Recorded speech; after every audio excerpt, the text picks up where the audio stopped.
친밀하고 다정하게 주님께 가까이 갈 것을, 이런 소원과 염원은 있어도 우리가 그렇게 하지 못했던 시간들도 참으로 많습니다. 그러나 기회는 언제든지 오는 것, 또 우리에게는 이 절기를 통하여 주님과 좀 더 진지한 대화를 할 수 있는, 속마음을 그분께 다 드릴 수 있는, 연약하지만 주님이 가장 소중한 분이라고 말할 수 있는 우리들의 심정이 아닌가 싶어요. 그래서 어제까지 내가 둔하고 어제까지 감각이 없었다 할지라도 오늘부터 부활의 그날까지 다시 한번 새 힘을 얻고 가슴에서 뛰노는 그리스도의 성령이 존재한다는 것을 각자가 확인했으면 참 좋겠습니다. 좋으신 아버지 하나님, 이토록 사랑하심을 감사합니다. 이 캄캄한 밤에 이 산골짜기에서 주님을 경외하고 사랑한다는 진지한 찬양이 당신께 솟구치는 것을 감사합니다. 거칠고 사납고 타산적이고 이기적인 저희들을 그리스도의 피로 녹게 하시고 한 걸음 또 한 걸음 연약하지만 주님을 향해 몸과 마음과 영혼을 내놓을 수 있게 하시는 것을 감사합니다. 누구도 우리를 빼앗아 갈 수 없습니다. 누구도 우리를 주님의 사랑 안에서 끊을 수 없습니다. 오직 날 구원하신 그리스도가 생존하시니 살아있는 자들의 연합 속에서 주님이 높이 들림을 다시 한번 마음속에서 찬양해 올립니다. 이 저녁부터 나흘이 지나기까지 주님 모두 회복되게 하소서. 새로운 감각으로 주님을 사랑할 수 있는 체온이 되도록 축복하옵소서. 예수님의 이름으로 기도합니다. 아멘. 이번에는 조금 달리 조금 생각을, 작년부터 사실은 생각했던 건데, 이제 다음 경성 부활절 경성을 할 때 이렇게 하리라, 이제 그런 마음이 이제 작년에 있었던 마음이에요. 그래서 이제 올해 이거를 들여다보고 아주 사복음 안에 그리스도의 행적을 찾는데, 이제 죽음에 가까운 날짜를 놓은 시간들을 놓고 한번 우리는 얼마만큼 접근되어 있는지, 나와 여러분은 얼마만큼 그분의 생존에 대하여 익숙한지, 그리고 내 생존을 얼마의 의미를 가지고 그분을 향해 가고 있는지. 내버려두면 우리는 못 듣는 자 같이 된다. 재촉하거나 뭔가 자극을 안 주면 우리는 듣지도 못하고 보지도 못하는 자가 되어 감각 없이 예수를 믿는다. 그거는 예수를 믿는다고 말하기조차 부끄럽고 어렵습니다. 정말 그리스도 안에서 나와 여러분, 삼자는 알아주는지 안다 할지라도 내 속의 영은 안다. 누가 뭐라고 해서가 아니라 나와 여러분은 구원의 확신 속에 존재하는 신적 이 의미가 순간 부활의 공간으로 이끌어 주시기도 하고 십자가를 지는 현장으로 이끌어 가시기도 하고, 어느 때는 내장이 넘친다고 얼굴에 머리로부터 쓰여진 가시관 속에서 흘러나르는 피투성이의 얼굴을 갖고도 내장이 넘치나이다. 이러한 고백을 할 수 있는 진지한 성도들, 저는 주님 앞에 자랑하고 싶어요.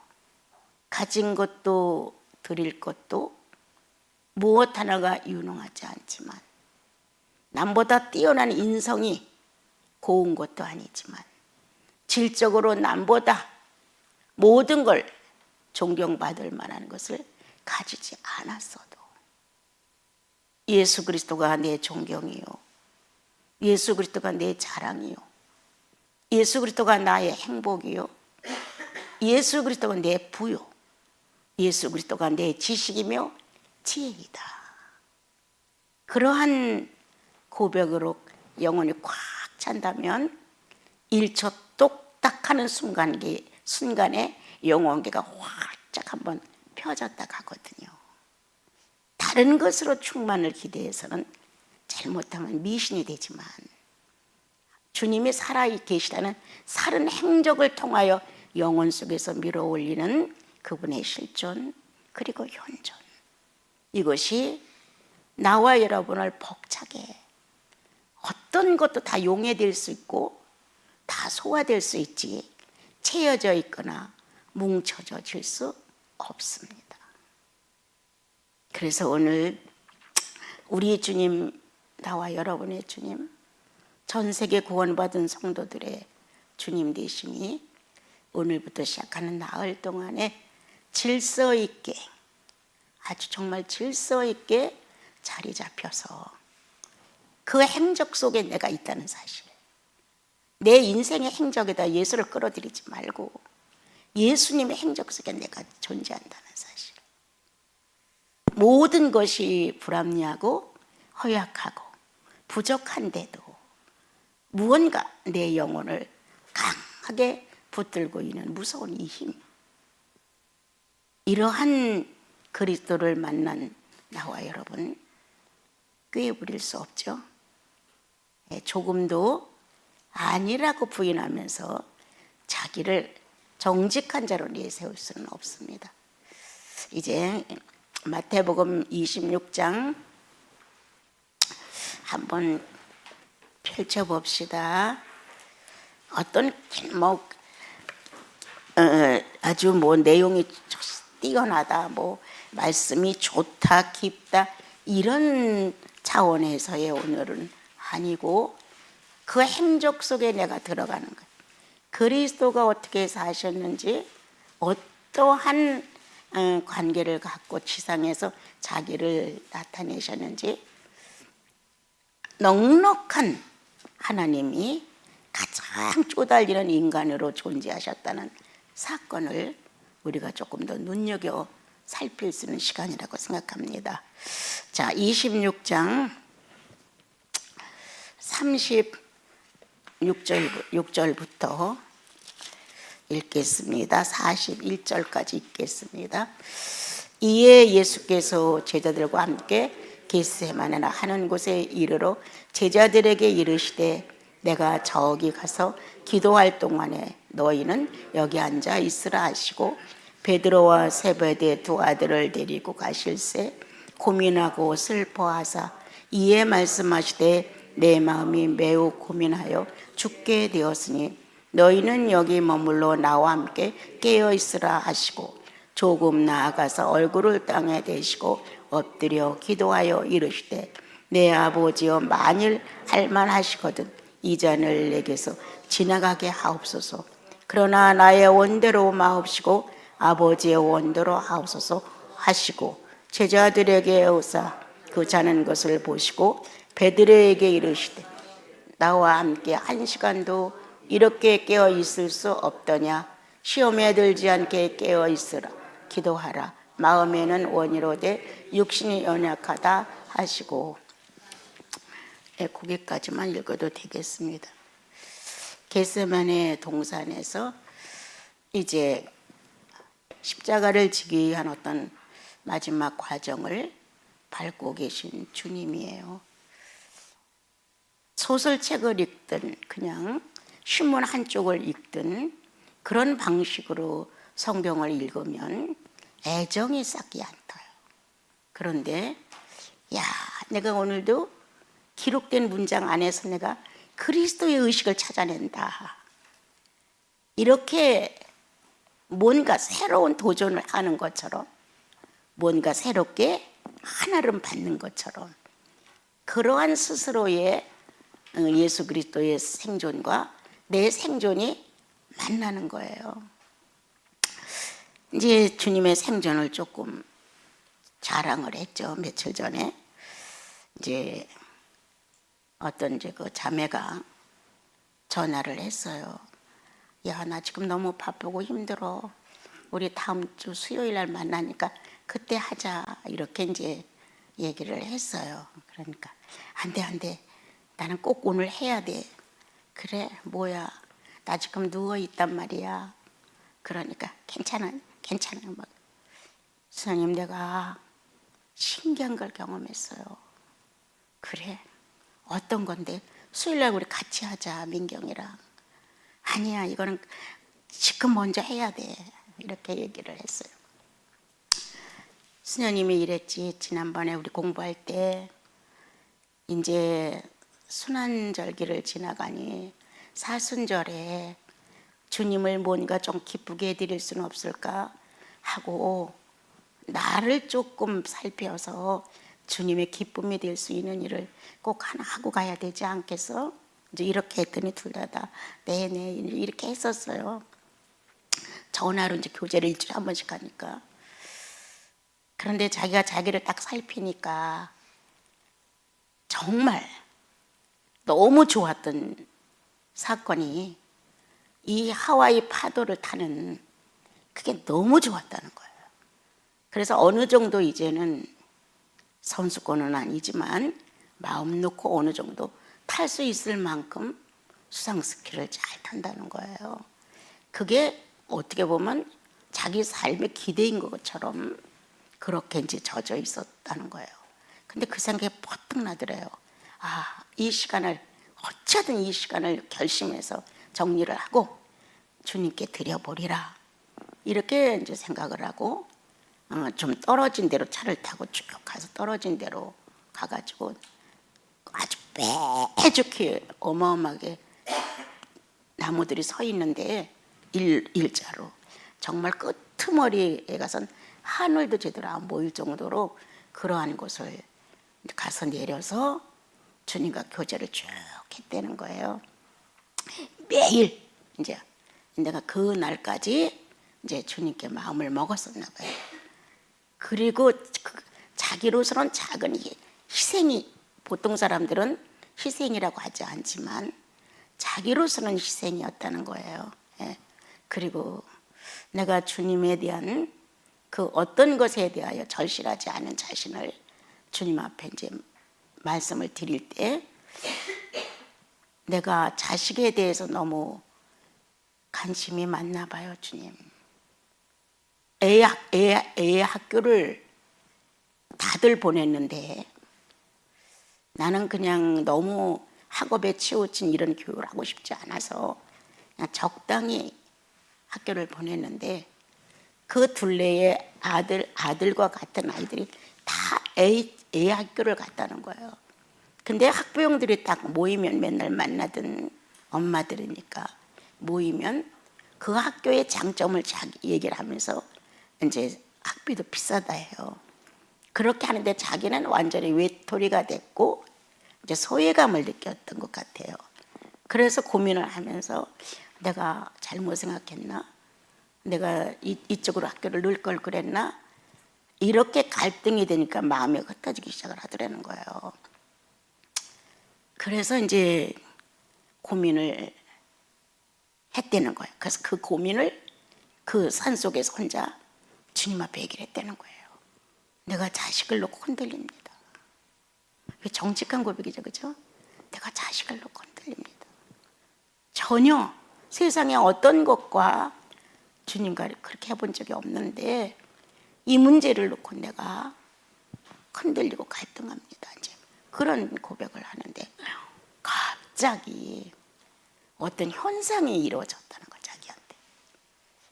가슴의 평화와 안전함이 고요와 함께 임재해 오는데 자기도 모르게 눈물이 퐁퐁퐁퐁퐁 막 쏟아지더라는 거예요.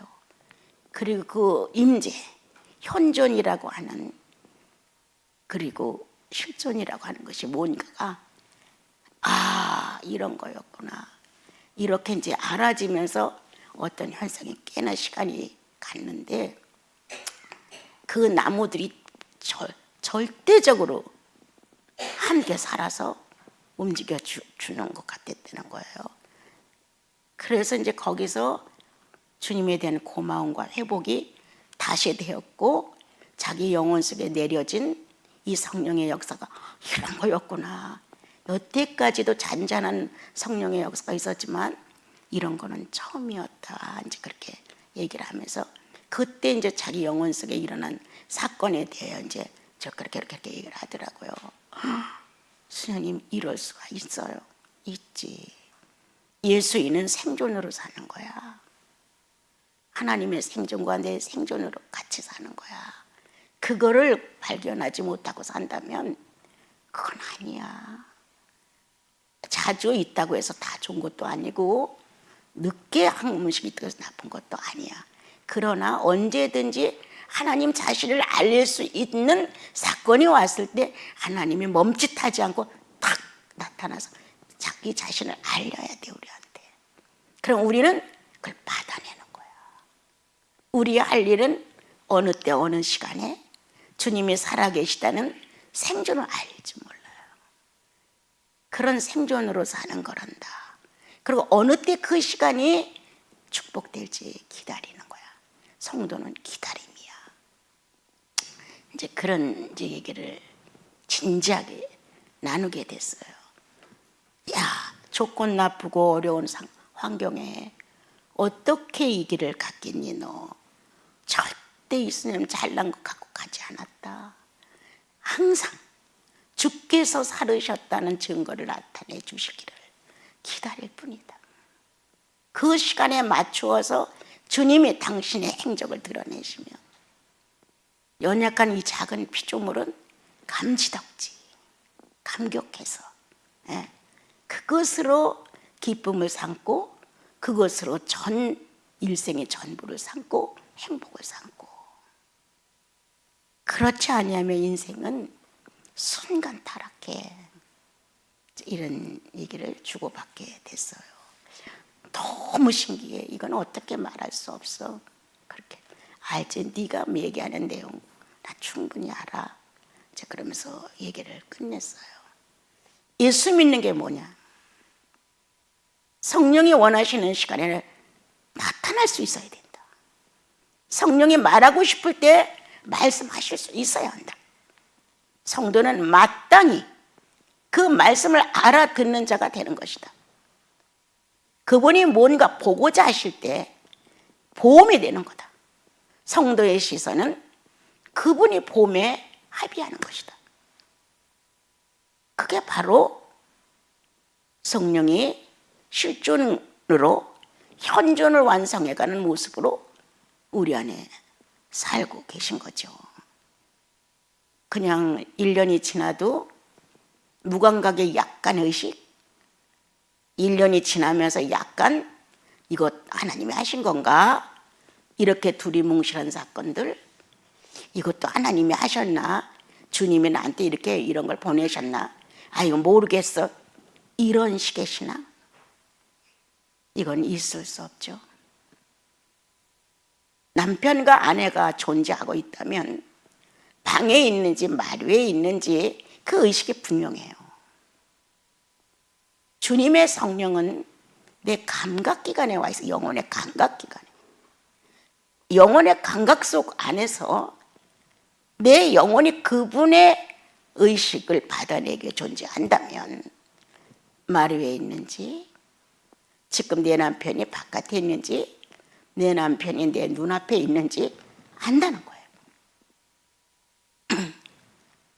오늘 우리는 나와 여러분의 주님이신 예수 그리스도가 겟세마네 동산에서 겪는 내용을 통하여서 나는 얼마만큼 그의 현실에 동참해 가고 있는가. 그렇게 고난을 받아라 그것도 아니에요, 여러분. 다만 그분을 내 영혼 안에서 얼마만큼 의식하고 있느냐, 이런 게 대단히 중요하죠. 말들을 구사한다면 그럴듯하게 성령 체험이 있는 것처럼 말하지만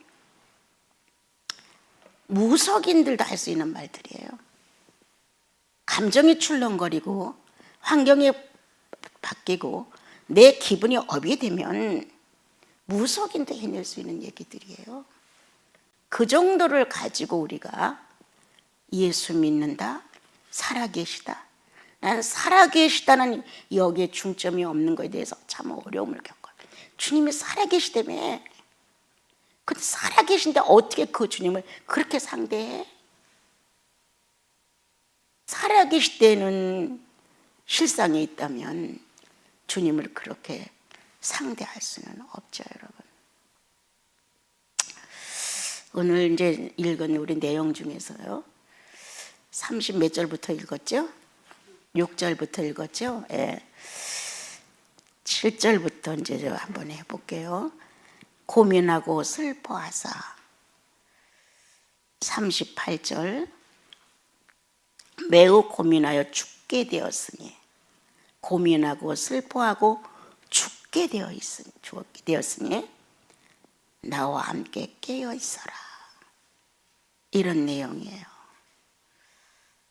그런데 아까 얘기한 내용 중에 2주 전에 이제 두 자매와 이제 전화로 이제 카톡으로 성경을 할 때 한 자매는 이런 내용을 얘기하고 한 자매는 이런 내용을 했을 때 이제 한 자매가 아까 간증을 해주는 그 자매가 자꾸 이상하게 말씀이 자꾸 살아나는 게 있는데 애쓰고 힘썼다 라는 말씀이 자꾸 마음에 와 닿는다. 그럼 너도 주님을 향해서 애쓰고 힘써야 되지 않을까? 애쓰고 힘 안 쓰면 있지 귀중하지 않아. 애쓴 것만큼 힘쓴 것만큼 소중해. 내 에너지가 소비된 것만큼, 내 정신력이 소모된 것만큼 그분은 내게 있어 소중한 존재가 되는 것이에요. 그럼 이 주님은 오늘 내가 고민하고 슬퍼하고 있다. 이 슬프다고 하는 게 그냥 우리가 생각하는 어떤 이런 슬픔이 아닌 거예요. 고민하고 슬퍼했고 그리고 내가 죽게 되었다. 창조주이신 하나님이 메시아적인 의미를 지니신 예수 그리스도가 죽게 되었다는 낱말을 쓸 수 있을 정도가 되었다는 사건을 생각해 본 적이 있어요. 철저한 하나님이시고 철저한 인간이라고 우리는 배웠어요. 완전한 인간이고 완전한 사람이라고. 그런데 죽게 되었으니 하나님의 단어가 아니에요. 사망이라는 것은, 죽음이라는 것은 어둠의 단어예요. 그걸 쓸 정도로 주님이 애쓰고 힘쓰고 슬퍼했다는 거예요. 죽을 만큼. 하나님의 전지전능 안에 영생이라는 단어 안에 이 단어는 어울리지 않아요. 그런데 주님은 내가 죽게 되었다고 이렇게 말했어요. 사단은 흠잡을 수 있어요. 그렇게 모든 게 위협적이고 희망이 없고 절망적이고 불가능하게 했을 때 네가 말했잖아 내가 죽게 되었다고. 이렇게 시비할 수 있는 상황이었다는 거예요. 자, 이제 내 문제로 와보는 거예요. 내가 죽을 것 같아. 이런 단어를 쓰는 우리들의 시점을 한번 생각해보자. 조금만 뭔가 어려우면 어떻게 절망적으로 모든 상황을 받아들인다. 조금만 불편하면 대단히 불행한 것처럼 말한다. 이게 바로 나 아니었던가. 다시 한번 돌아봅니다. 에덴 동산에서 나가야 돼. 더 이상은 거역한 네 자신이 에덴에서 살 수 없어. 너는 너에게 맞는 생태계를 찾아가야 돼. 그래서 가시와 엉겅퀴와 저주받은 곳으로 아담이 쫓겨나가게 되지요, 여러분. 그때 생각하셔야 돼요, 지금. 그때 아팠다, 고민했다, 죽을 것 같았다. 이 정도 전달하면 여러분들 영혼 속에 오는 게 있어야죠. 아담의 현실이다, 지금. 쫓겨났을 때 슬픔. 안 쫓겨나려고 몸부림쳤던 애씀. 주님은 나를 하나님이신데 전지전능한데 한 번쯤 나를 용서해 주실 수 있지 않을까? 이 장면은 지금 아담이에요. 완전하신 하나님이신 그분이 이런 단어와 상을 만들 필요가 없어요. 은나라 뚝딱 금나라 뚝딱 한 번 하면 다 형통해요. 그런데 구질구질하게 나 슬퍼, 나 죽을 것 같아, 난 너무 아파, 힘쓰고 애쓰는 모습이에요. 이미 예수 그리스도는 아담을 재창조하기 위한 일을 창조를 하고 있었다. 이렇게 하시는 주님을 놓고 우리는 사단은 다른 말로 할게요. 사단은 송사할 수 있다. 죽겠다고 그랬잖아. 힘들다고 그랬잖아. 못할 것 같다고 그랬잖아. 왜 나를 왜 이렇게 만들어? 조금만 양보해주고 나를 관용해주고 한 번만 용서해주면 되는데 왜 이렇게 나를 만들어? 그렇게 아담이 절규하고 분노가 일어나고 피조물들 앞에서 쫓겨나가는 자기 신세를 쳐다봤을 때 비참하고 절통하고 그 응어리를 아담은 갖고 나갔습니다. 가시와 엉겅퀴가 가득 찬 현실을 살아가면서 그는 회개하거나 하나님을 경외롭게 하지 첫 번부터는 않았습니다, 여러분. 그렇게 무거운 짐을 주님이 지금 지고 있습니다. 이 장면을 한번 아담으로 놓고 그리스도가 정죄될 수 없는 사건을 받아들일 수 있어야 돼요, 여러분들이. 예수 그리스도가 다 이거를 흡수해서 받아들였단 말이에요. 나와 여러분이 의롭게 됐다는 사실, 새롭게 됐다는 사실, 그렇게 변한 것도 없는데 내가 하나님 자녀라고 자부할 수 있는 사실, 그것은 송두리째 아담을 삼키신 그리스도의 겟세마네 동산에서 지금 첫 발을 내딛는 현실 속에 있었다는 거예요.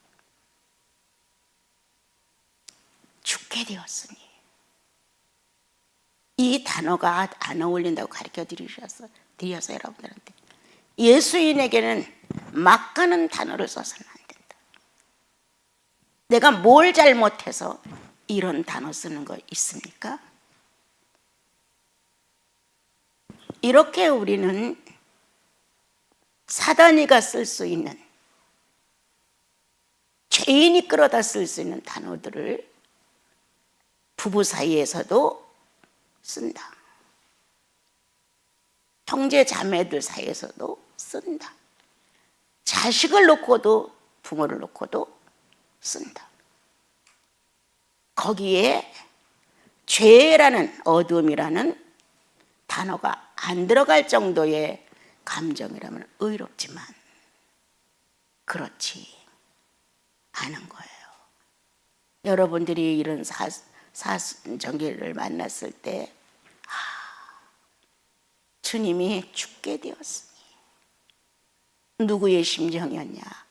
하나님을 거역한 아담의 절규였다.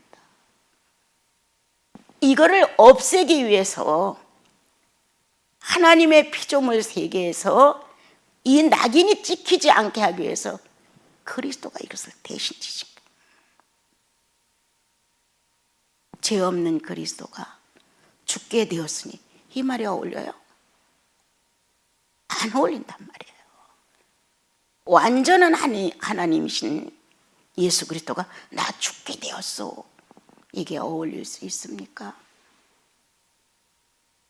우리는 고백한다. 죄인이 쓰는 단어를 함부로 썼던 지난 날들을 오늘 고백해보자. 내 입 속에 안 맞는다고 절교했던 감정들을 주님은 인류 전체의 모든 사람들의 이렇게 불합리한 감정과 자기 사정에만 매달려 있는 우리들을 어떠한 내용도 어떠한 것도 서로 나누지 아니하시고 당신이 죽게 되었다고, 죽을 수밖에 없었다고 고백한 아담의 본질을 예수께서 해결하시는 모습입니다. 그렇다면 나와 여러분, 나는 내 인생에서 수없이 이런 단어를 썼을 것이다. 어려워요, 힘들어요, 슬퍼요, 안타까워요, 내가 뭘 잘못했어요, 왜 그래요, 이런 식으로 나 죽을 것 같아요. 충분히 그렇게 했을 것이다. 이걸 누가 용서해 줄 것이냐? 죄 없는 아담이었다면, 죄 없는 사회였다면, 죄 없는 세상이었다면 이런 단어들이 어울릴 수가 없었습니다. 그런데 아담의 범죄함으로 인해서 이 단어가 쉽게 나온 거예요. 모든 죄인은 이 단어를 거의 다 써. 안 쓰는 사람이 없는 거예요. 그러므로 인류는 얼룩져 있다.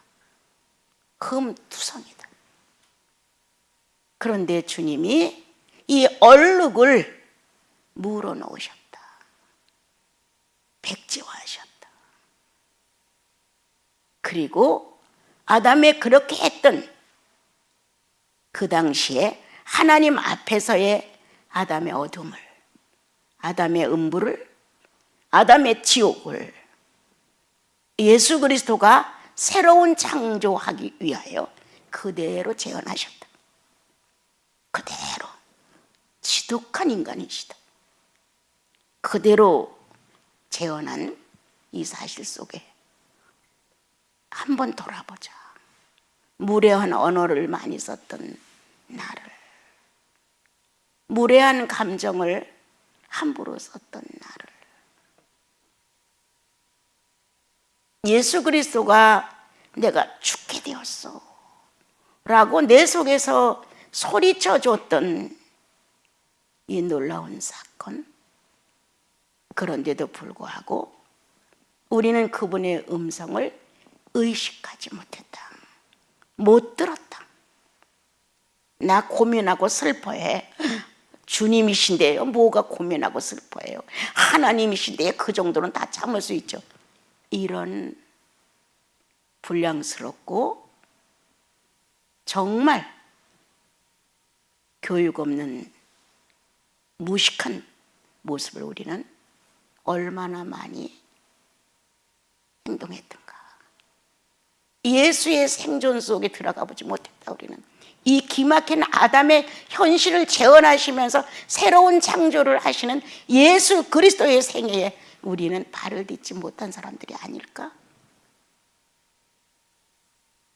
기도를 한다고 해도 자기 목적하에 기도하기 때문에 이런 주님의 음성을 못 들었다. 나 슬퍼. 나 너무 애쓰고 힘써 견딜 수가 없어. 죽을 것 같아. 이렇게 살아. 내 의식을 깨우면서 당신의 의식으로 나를 압도했다. 여러분, 예수님은 당연히 경험해야죠. 첫날을 죄 없이 살고 싶어 애원을 해도 안 돼. 예수 닮기 원한다고 별 행동을 다 해도 안 돼. 성령의 역사가 와서 아담의 오점을 정리해야 흠없이 100% 새롭게 해놔야 비로소 정상이 되는 것이지요. 오늘 우리 심사숙고해 봅시다. 아버님, 그렇습니다. 숱한 나날의 원망, 숱한 시간들 속에서의 앙살, 투덜댐, 이유 많고, 어떻게 그 속에서 주님의 음성이 그렇게 안 들렸을까요? 어떻게 내가 살아온 인생 속에서 주님의 의식이 와서 내 무의식을 깨우지 않았을까요? 나와 여러분, 살아있습니까? 생존자입니까? 하나님 입장에서 나를 봤을 때 생존자가 돼야 돼. 내 입장에서 하나님이 생존자예요. 이렇게 생존의 의미를 가지고 살으면 억지로 꾸밀 것도 없어. 억지로 만들 것도 없어. 무언가 우리는 우리를 다른 사람에게 좀 더 당신의 사건보다는 내 사건이 더 어렵고 힘들다고 말하려고 하는 거예요. 자, 오늘 주님이 해놓으신 내용 좀 더 진지하게 봅시다. 자, 너희는 머물러 나와 함께 깨어 있으라. 이렇게 한 것에서 마가복음은 또 누가복음은 조금씩 다른 색깔이 끼어 있습니다, 여러분. 그래서 이거 먼저 하고요. 깨어 있으라, 이렇게 예수님과 함께 있음으로 인하여 그들은 깨어 있다 잠들다를 의미가 없었어요. 예, 그냥 그분 옆에 있는 게 좋았고, 그분이 어느 날 성공을 한다면 그 성공의 결과는 자기들께 되니까, 그리고 많은 기적과 이적과 여태까지 다른 사람들이 행동하지 아니한 인격을 가지고 행동하시는 게 너무 멋있었기 때문에, 거기에 아주 압도됐었기 때문에 이들은 예수님의 마음을 그렇게 쉽게 알 수가 없었어요. 그런데 주님은 이 깨어있으라는 말이 이제 마가복음, 누가복음으로 가면 베드로에게 말합니다. 유혹에 들지 않도록 깨어있어라. 이렇게 깨어있는 것을 요구하는 것은 하나님의 운행권이, 다시 말하면 예수 그리스도가 가지고 있는 영역이 제자들의 영역을 사로잡으셔야 되거든요. 근데 반응이 있어야 되는데 이들은 육력으로 가득 찼기 때문에 신령성에 대한 주님의 요구가 해당이 되지 않았습니다. 이 반응이 안 되는 거예요. 주님은 신령한 것과 내세와 성령의 시대를 놓고 하지만 이들은 주님을 통해 도움을 받고 한 자리 얻어서 현실을 남부럽지 않게 떵떵거리며 살고 싶었던 게 더 큰 거예요. 그래서 주님의 그 강력한 영역이 얼마만큼 대응을 갖고 있냐, 똑같이. 그러므로 에덴 동산에서 따먹지 마라는 주님의 능력 있는 말씀을 들었는데도 불구하고 따먹었다. 어마어마한 대응이죠. 이렇게 움직여간 현실 그대로 나는 왜 슬퍼하시는 주님의 기색을 몰랐을까? 애쓰며 통곡하며 기도하신 주님에 대해 나는 왜 의식이 없었을까? 제자들처럼 유혹에 들지 않도록 깨어 기도하라는 음성조차도 왜 안 왔을까? 우리는 이 시간 마음으로 통곡해야 합니다. 세상의 욕망이 너무 커서 그랬습니다. 나를 사랑하는 힘이 너무 커서 당신의 의식, 당신의 음성, 당신의 감각 의미 없습니다. 그럼 우리는 거듭난 게 확실한데도 불구하고 성령이 존재하셔서 나와 여러분의 길을 안내하는데도 불구하고 오늘도 우리는 그렇게 감각 없는 자의 모습으로 그분의 생존을 놓치고 있는 것이 아닐까. 또한 구원받아서 어디서나 하나님의 자녀라는 특권을 가지고 성령과 연합하면 어디서라도 성령은 당신이 현존하고 있다는 사실을 실상으로 이끌어내는데 우리는 그것조차도 원하지 않은지도 모르겠습니다, 여러분. 그래서 조금 나가 얼굴을 땅에 대시고 엎드려 기도하여 이르시되 내 아버지여 만일 할만하시거든 이 잔을 내게서 지나가게 하소서. 이것도 또 안 맞는 말이에요. 이것도 하나님이시고 대성물로 오셨다고 스스로 말씀하셨어요. 난 대성물로 왔소. 나는 죽어야 되고 3일 만에 부활해야 하오. 주님 자신이 선포하셨어요. 누구들에게? 자기의 비밀을 맡은 자들에게. 예수 그리스도에 대한 생애의 모든 것을 다 보고 느끼고 감각하고 들었던 비밀을 맡은 제자들에게. 그리고 얼굴을 땅에 대시고. 여러분들 이런 거 읽을 때 그냥 우리는 보통 읽잖아요. 네. 엎드려 기도하시고 그렇게 본인 자신이 흙으로 빚어진 아담처럼 땅에 속한 사람처럼 그렇게 된다는 거야 지금. 그래서 있으면서 이제 이 잔을 내게서 옮길 수는 없습니까? 그럼 한번 또 돌아봅시다. 아버지요, 이 잔을 내게서 옮길 수는 없습니까? 가장 중요한 내용.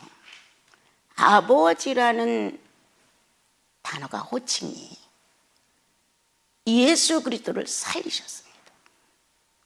지금 이 자리에서는 두 가지 주권이 두 가지 권세가 오르내립니다. 창조주의 권세, 창조주의 주권, 아버지의 권세, 아버지의 주권. 많은 사람들은 대다수의 90%가 창조주의 권세를 요구합니다. 창조주의 주권을 요구합니다. 필요에 따라 기적을 나타내주고 필요에 따라 뭔가 월등한 모습이 나타나고 기적, 이런 삶의 표현 중에 신만이 할 수 있는 이러한 모습을 누구나 다 원합니다. 인격이 다 부서져 내렸는데도 거기서 신의 어떤 자극제가 오면 그건 성공한 사람 같은 겁니다.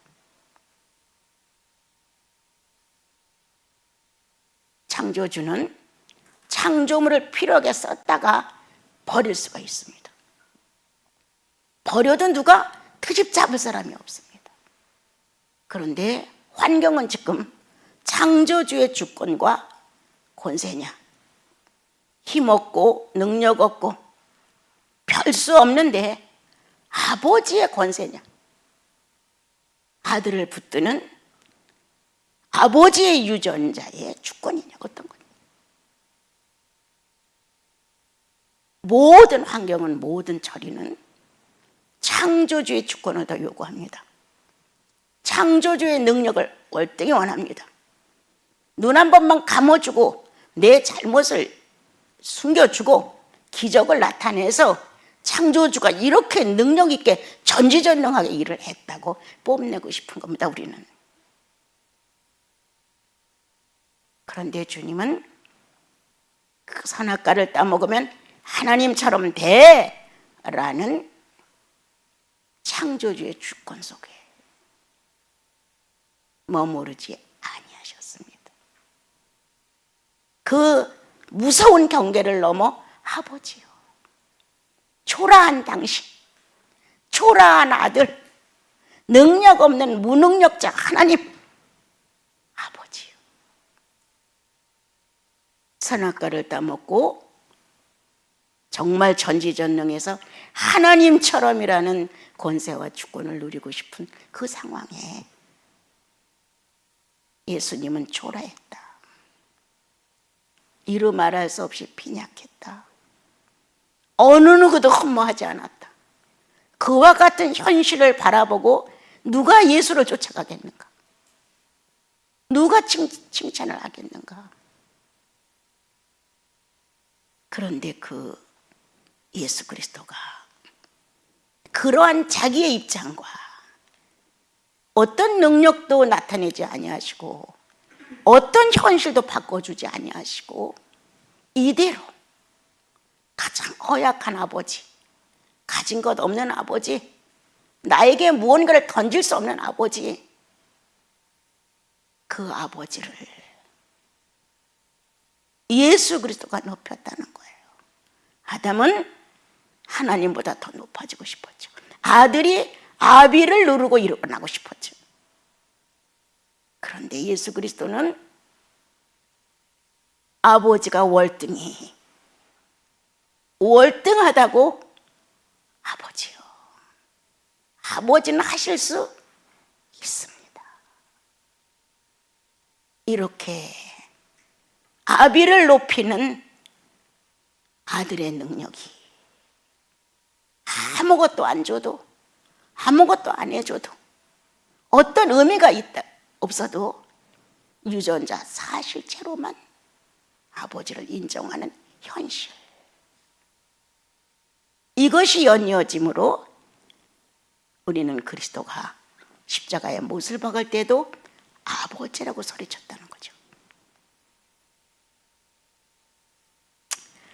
그래서 이제 할만하시거든. 이 잔을 옮길 수 주세요. 그러나 내 뜻대로 마세요. 아버지 뜻대로입니다. 이렇게 결정을 짓는 일에 있어서 할만하시거든. 가능성의 유혹이 있는 거예요, 우리들은요. 할만하시거든. 잘 들으셔야 돼요. 아버지는 하실 수 있죠. 하나님은 능력자니까. 근데 아버지를 갖다 쓰지 않았다는 거예요. 내가 좀 죽게 됐는데 나 좀 살려주세요, 이렇게 안 갖다 썼다는 거예요. 이 자존심이 어떤 건 줄 아세요? 내가 죽을지언정 나의 하나님을, 나의 아버지를 쓰지 않으리라. 아버지 뜻대로. 예수요, 나는 이런 내용을 주님 앞에서 받을 때마다 내가 죽습니다. 내가 당신을 경외합니다. 예수요, 아무것도 없는 당신이, 제자들이 갖다 주는 거 얻어먹었던 당신이, 옷 한 벌도 변변치 않고 자매들이 하다 입혀서 남이 거 얻어 입으셨던 당신이 오늘 아담은 아버지를 딛고 일어났는데 예수 그리스도는 등을 대밀어 나를 딛고 일어나소서 라고 아버지를 높였다는 거예요. 그러므로 할 수만 있거든. 할 수 있고 말고요, 그죠? 그러므로 인간으로서 가장 연약한, 거기까지 끝까지 경계선까지. 주님은 가장 낮은 자리, 더 이상 낮아질 수 없는, 아주 불순물 전혀 없는 아버지를 위한 깨끗한 모습으로 그 경계를 지키면서 아버지는 하실 수 있다고 위임을 하셨습니다. 살다 보면 우리는 많이 비굴해져요, 그렇죠? 살다 보면 우리는 진짜 창피한 것도 모르고 그 사건에만 해결을 보려고 몸부림을 쳐요. 성령의 역사를 기회를 안 줘요. 내가 더 바빠. 내가 다 해결하면 되겠어. 근데 안 돼요, 여러분. 성령이 해결할 수 있도록 좀 여유를 주라는 거예요. 영이 지금 성령이 역사할 수 있도록, 성령이 역사할 수 있도록 여유를 갖고 그분의 시간으로 할애를 하라는 거예요. 그러면 주님은 거기에 맞추어서 일을 하시는 거예요. 근데 그렇게 안 되면 내 조급함과 내 성급함과 내가 가지고 있는 어떤 능력 발휘에 엄청난 잘못을 저지르는 거예요. 그것은 하나님을 창조주로 밀어버리는 것이지 아버지로 선대하지 않는다는 거예요. 예수 그리스도는 창조주로 하나님을 놓지 아니하신다.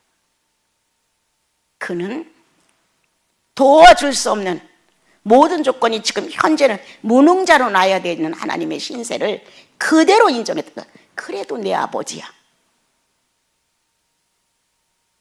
아주 무기력하고 무능하고 희망도 없고 불가능해. 그런데도 예수 그리스도는 내 아버지야. 아버지 없이 아들이 어떻게 존재하겠느냐. 아버지의 위대성은 존재해요. 존재하고 있다는 거예요. 이 겟세마네 동산에서 이렇게 마지막 가는 장면을 아주 멋있게 정리를 하시고자 하시는 내용이에요. 그래서 난 여러분에게 부탁합니다. 그냥 듣고 예배 1시간 딱 드리고 가는 이런 게 아니라 자기 사생활 중에 내가 창조주의 주권 속에 있나? 창조주의 능력을 내가 사용하고 싶어 하는가? 내가 이거 절도면 강도 아니야? 아담처럼 아비를 듣고 일어나려고? 이런 내가 아닌가? 작은 사생활 속에서도 아니야. 아무런 능력도 없고 줄 것도 없고 힘없지만 무능하지만 난 아버지의 주권 속에는 아들이야. 아버지가 있으니까 내가 있는 거야. 아버지가 아주 연약해도 괜찮아. 존재 자체로 소중하니까. 이렇게 아버지의 주권을 잃어버린 아담의 주권을 예수 그리스도는 되돌려 놓으셨다. 나와 여러분들의 사생활 중에 이와 같은 현실이 왔었을 때 어떤 영적 상태냐. 그냥 현실로 난 표현해야 되려는 거야. 현실로. 뭐 기도하고 뭐 이게 아니야. 그냥 현실로. 이건 내 아버지의 주권이야. 현재 내가 어떤 불행을 겪는다 할지라도 내 아버지의 현존이야. 내 아버지의 실존이야. 이렇게 밀고 나갈 수 있는 여러분들이 되어야 되죠. 그래서 오늘 요 겟세마네 동산에서 어려워하시는 주님의 모습을 보시면서 사생활 중에 이렇게 못 살은 나와 여러분의 모습을 한번 상기해보고 지금도 안 늦었다. 바로 놓자. 바로 놓자. 어떤 사건 하나가 좀 어려움을 겪는 내용이 이제 문제가 이렇게 전달이 됐어요. 아니 옛날에 이런 말이 있어서 우리나라는요. 새끼 입에 풀칠만 해도 돼. 그 풀칠만 해도 된다는 이것은 용서가 안 돼. 지금 이제는 최대한으로 최고의 수준 속에서 식사를 하고 싶은 거야. 풀칠하는 건 안 돼. 그러다 보니까 욕망의 동물이 됐고, 그러다 보니까 감사가 없고, 그러다 보니까 인간 관계, 이웃 사랑이 끊어져 나갔고 동물이 돼 버렸어 지금. 이렇게 살지 말자. 주께서 가르쳐 주신 대로. 이거 시간 다 지나서 못 하겠네요. 자, 그러면 마가복음 저거 집에 가서 읽어 주세요. 14장 마가복음 14장 32절 42절 32절 42절. 그 다음에 누가복음 22장 39절 46절. 39절부터 감람산에서 기도하시다 거기 있거든. 거기서 44절까지도 해도 되고 44절까지. 이게 다 이제 연결되어서 같은 장면인데, 이 성경을 쓴 저자들이 자기들에게 이제 자기 개인의 이제 영적 경험을 또 현실을 보고 느낀 것을 이제 각자가 그 은혜대로 이걸 기록을 하셨어요. 그래서 이제 마태복음, 마가복음, 누가복음 세 군데. 이게 조금씩 다른 게 있어요. 그래서 그걸 꼭 해주려고 그랬는데 1시간이 다 갔어요. 그래서 그냥 닫고 내일 조금 연이어서 찾아서 조금 할게요.